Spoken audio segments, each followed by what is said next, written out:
So let us go into a brief meditation,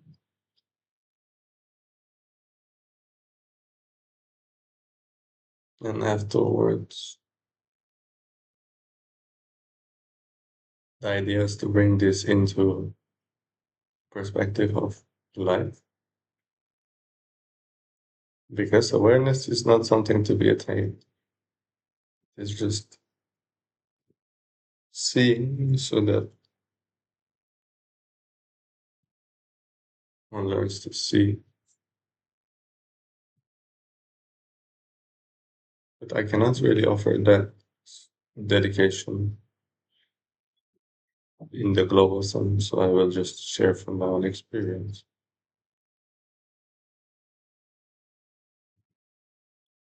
What is seen through awareness longs to express. So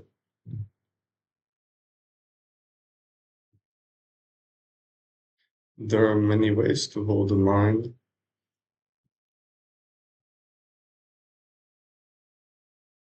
but any kind of method is not the real method, because any method is indulging in an imprint, in a notion, in a way. So the method beyond methods is just to see. And normally awareness is introduced through a method. So one sees the method as part of the entire flux of experience.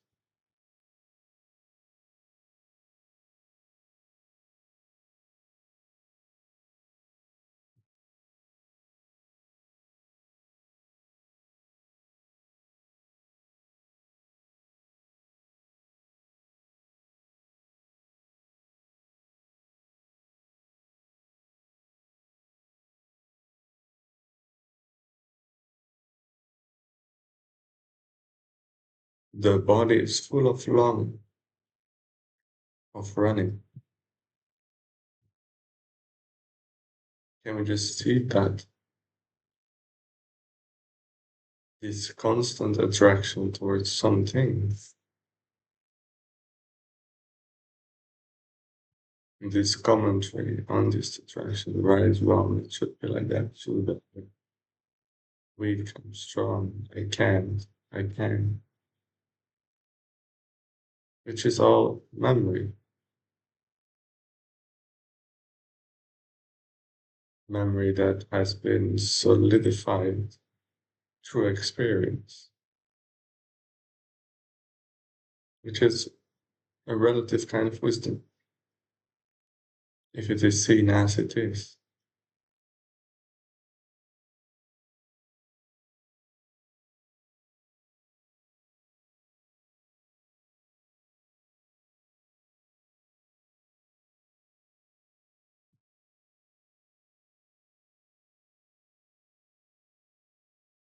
So the question is,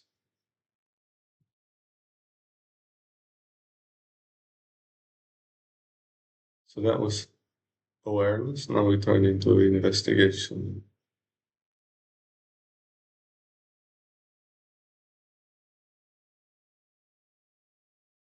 Because one can decide to sit and just observe this longing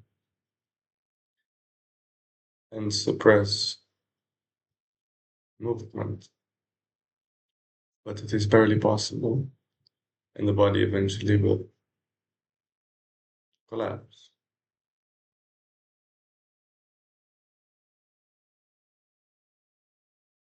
So then the question is, how does one respond to the movement of the world, the movement of body and the movement of mind, movement of emotion?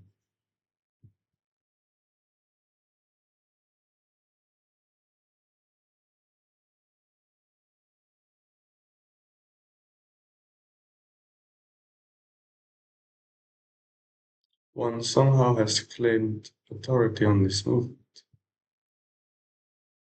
But is this movement really me? Or is there so much movement which just simply is?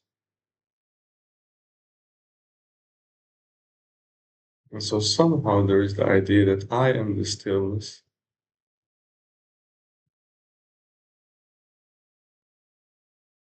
and the movement is not me.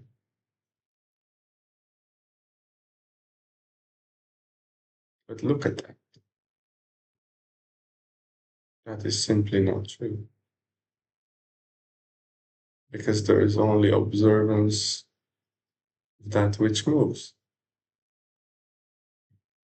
There is no me outside of the movement. There is no stillness.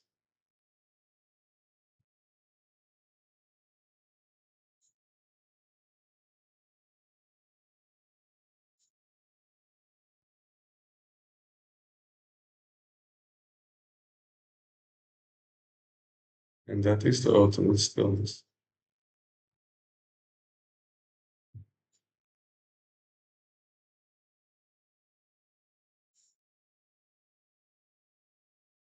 I mean,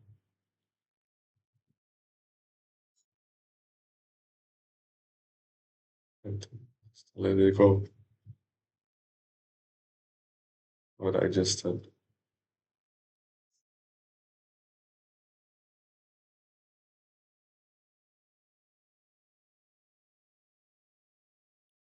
We are terrified to run after it.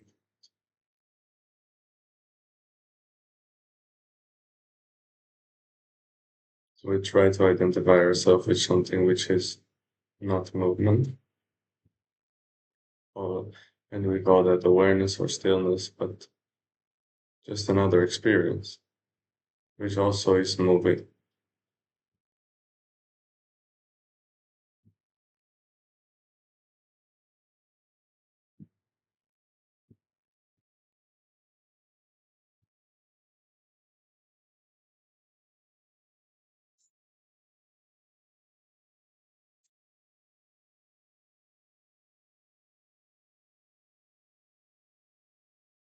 So then what is awareness?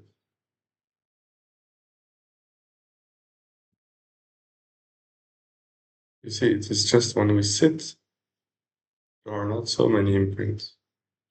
But when we move in the world, we walk through a busy street in Delhi or whatever, there are so many imprints. There are so many sensations and triggers that it seems barely impossible to walk without dissociate, because it is so overwhelming, so many people, so many sounds, smells, noises.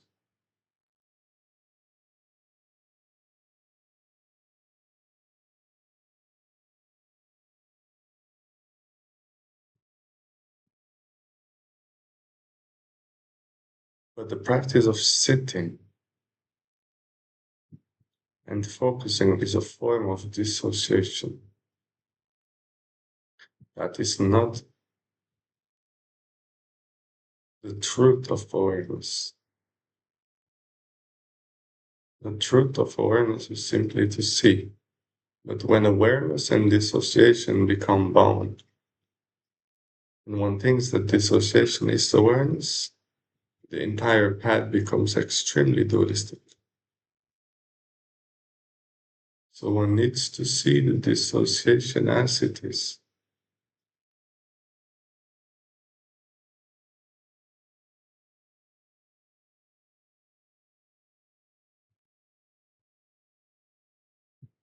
Because one tries to identify with something that is still, but is just a forced state that one tries to maintain through effort. Oh, and awareness with dissociation, with force, concentration takes effort. It's impossible to sustain it. Eventually, one falls asleep.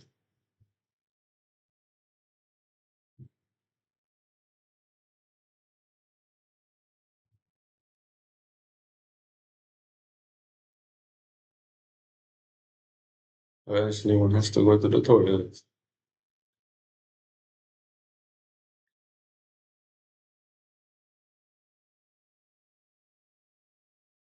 Eventually, the niece will start begging so loud, please see me.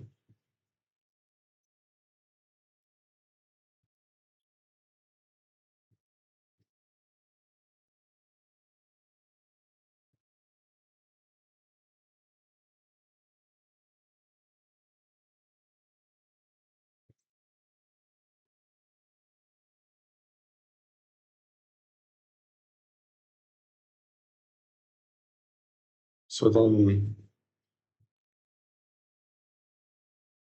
one thinks that awareness is the answer, but when one moves in the world, one directly sees that one is overwhelmed by all the sights and the smells and the aliveness of the world in a busy city. Walking in nature is different,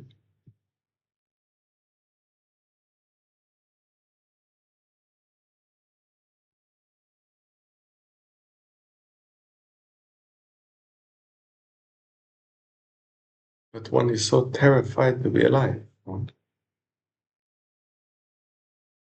be vulnerable to all these different experiences, different happenings.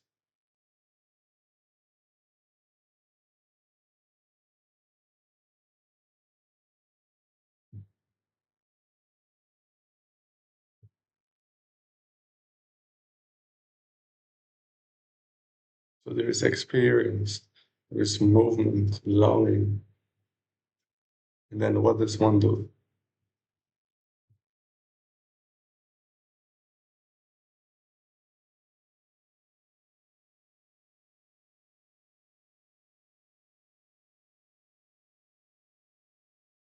What is the entire point of all this movement?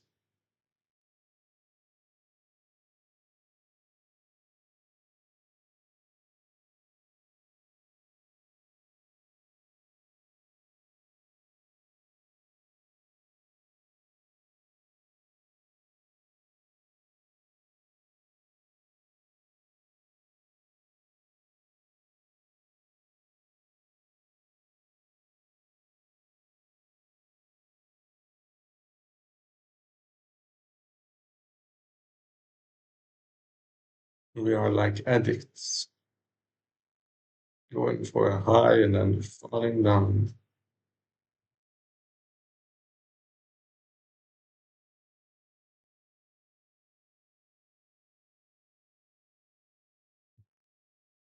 So we take movement as the enemy, but it is not the movement that is the enemy, it is our relation to the movement, which is conditioned, which is relative. If I don't move, I get pain. If I move too much, I get exhausted and I fall down,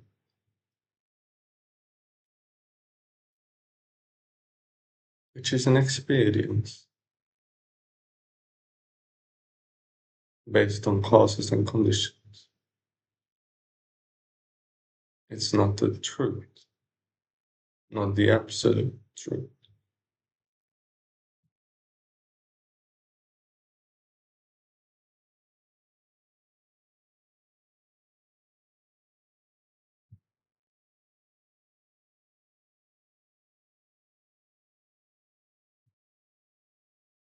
So it is not a movement, but our relation to this movement.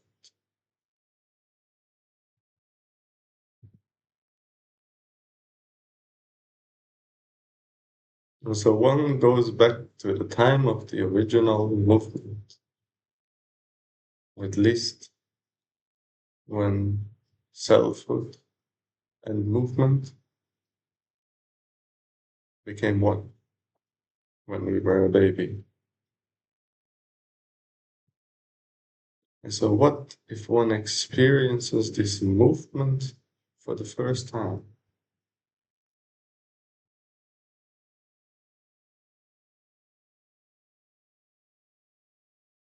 And this is the beauty of simply awareness of movement, you see, awareness of life. Then all the ideas come. I can't, I shouldn't.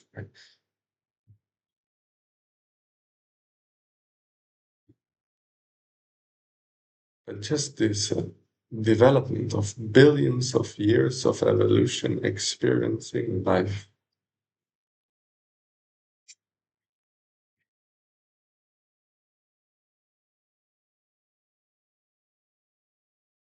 Can we, as a society, go back to this life and just see our scriptures and our rules as they are, but not as the fundamental basis of existence? Can we see these rules as conditions?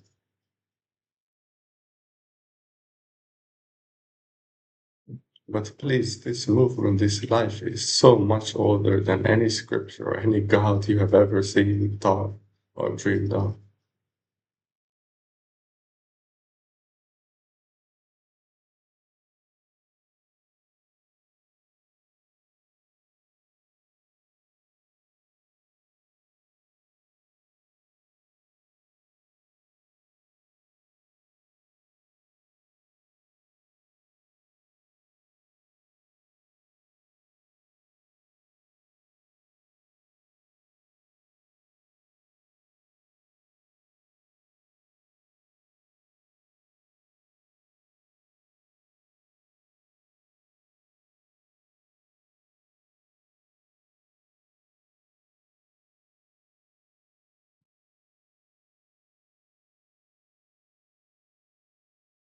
So that means this movement is allowed to move. It doesn't need to know. It doesn't need to know. It just longs to move, to interact with life, to explore being.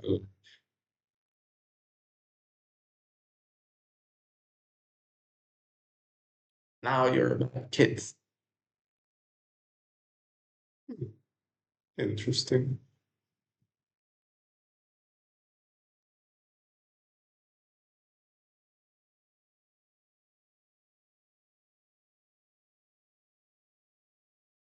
So here there is nothing to attain. There is no place that we're going to arrive.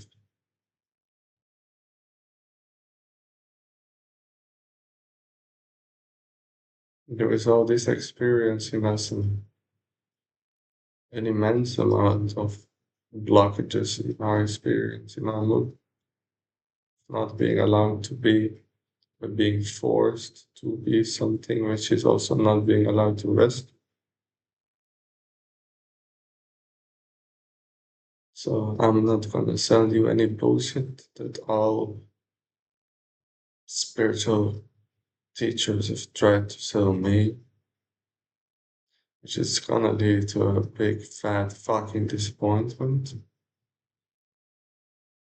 or sickness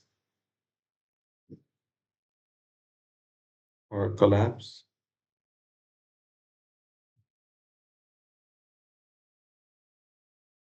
Well, these teachers want you to exploit others so that a fundamental movement still moves.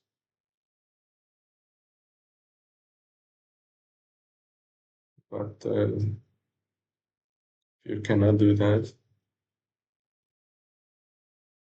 all these states will lead nowhere.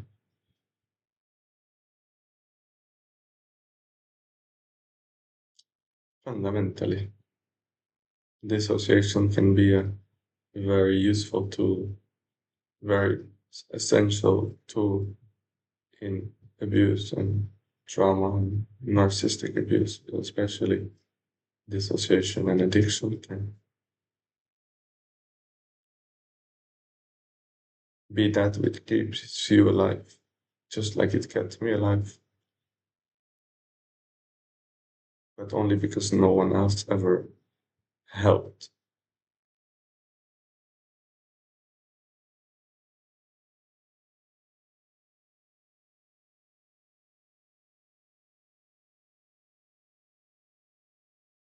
So I'm very sorry that I have no solution for this longing that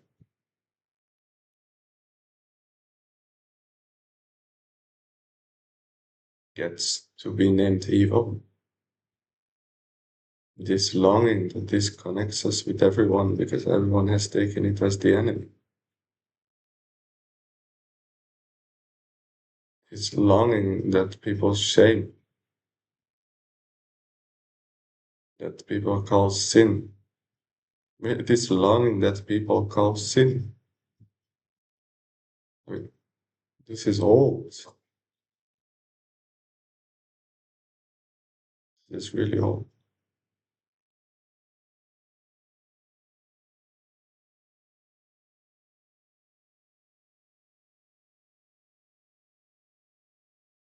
But I'm not gonna tell you any notions about this longing either. It's all conditioned. It's all blame. It's all ideas. But it's just a question, isn't this movement before any of these ideas? Isn't this movement so much older?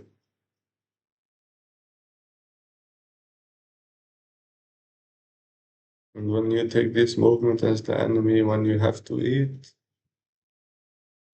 you don't see that eating is the feast of the gods, that is not a gift of the gods. You don't need to use the word cause, but eating can be very beautiful.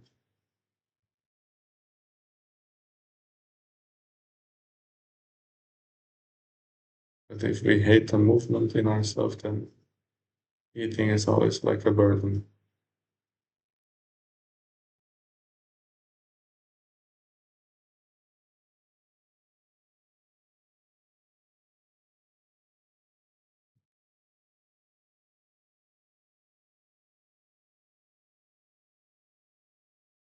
So, what does this movement really want?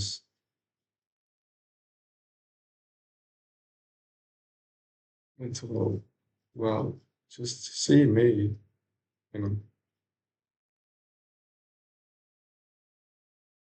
see that I am not allowed to live, that these people have stolen so much from me, and are committing so much violence on me that I cannot even live. That my own family, parents are serious abusers and violent people. That this longing is just this child trying to crawl on out, but is slammed on the head, not allowed to exist, not allowed to be free, not allowed to live.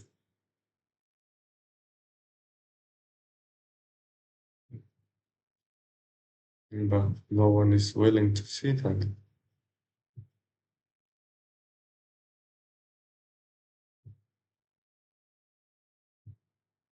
But I'm still crawling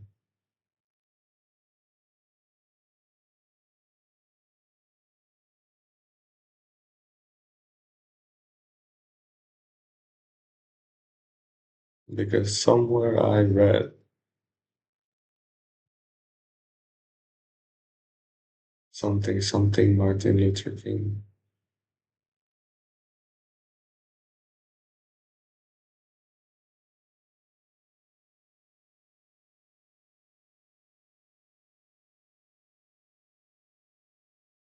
Somehow my faith is strong enough to meet all of that violence. Don't ask me how. I don't know how.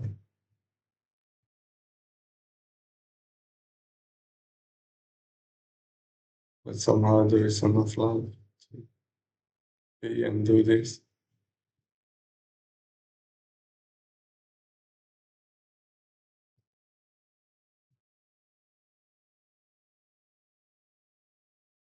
Somehow. I don't know it's gone. Please don't make it about God because it's not.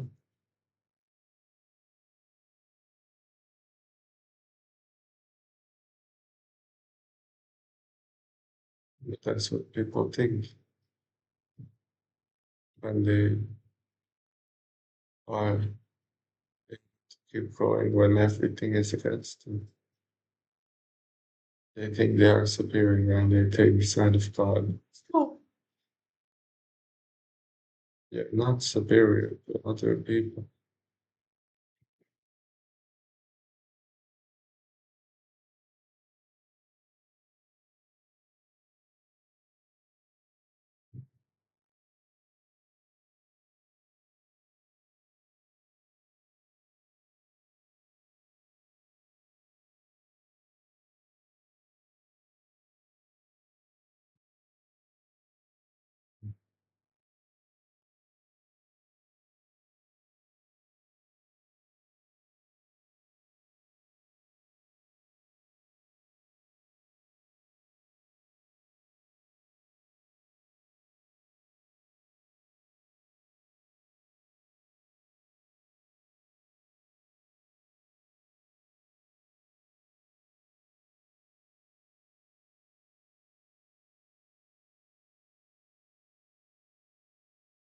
So this opens us up to so much pain and problems. It can be extremely overwhelming.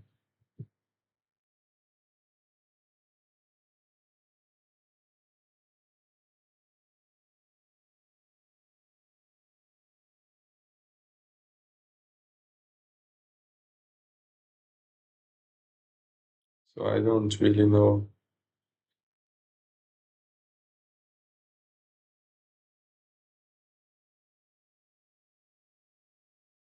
what even is overwhelm, right?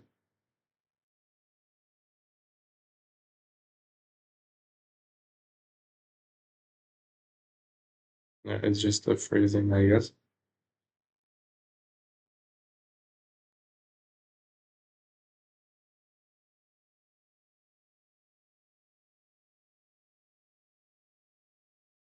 So I don't really know how we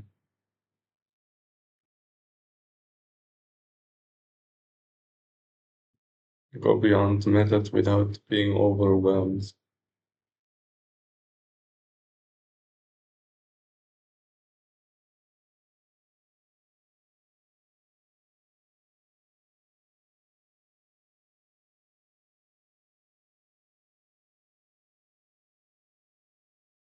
Yeah, the problem is that we force ourselves in a certain way and we indulge in that way. Then it gets overwhelming. But when we go beyond method,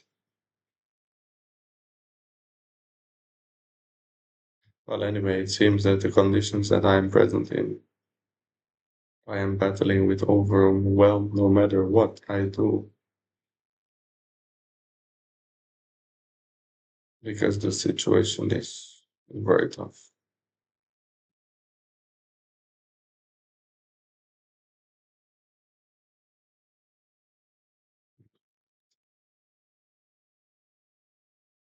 Impossible to survive,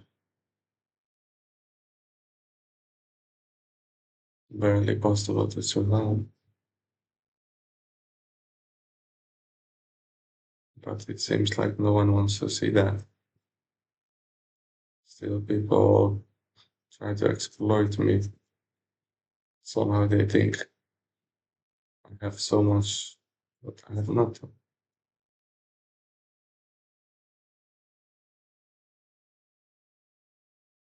I don't understand how people abuse and exploit and use a dying man.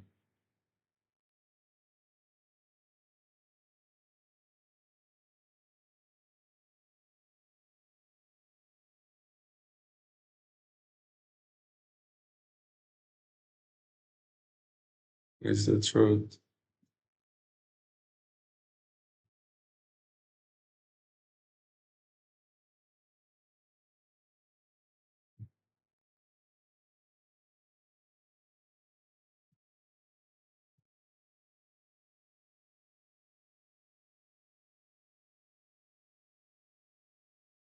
Is the truth that no one comes to me with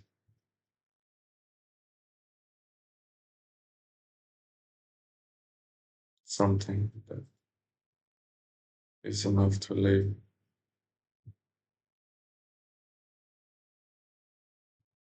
is sufficient.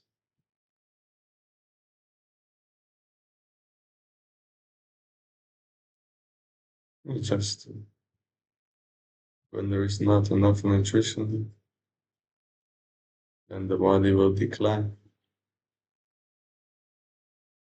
That's how it is.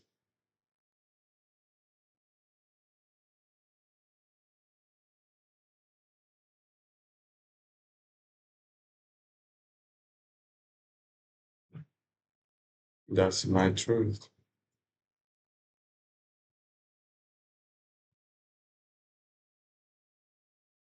Okay.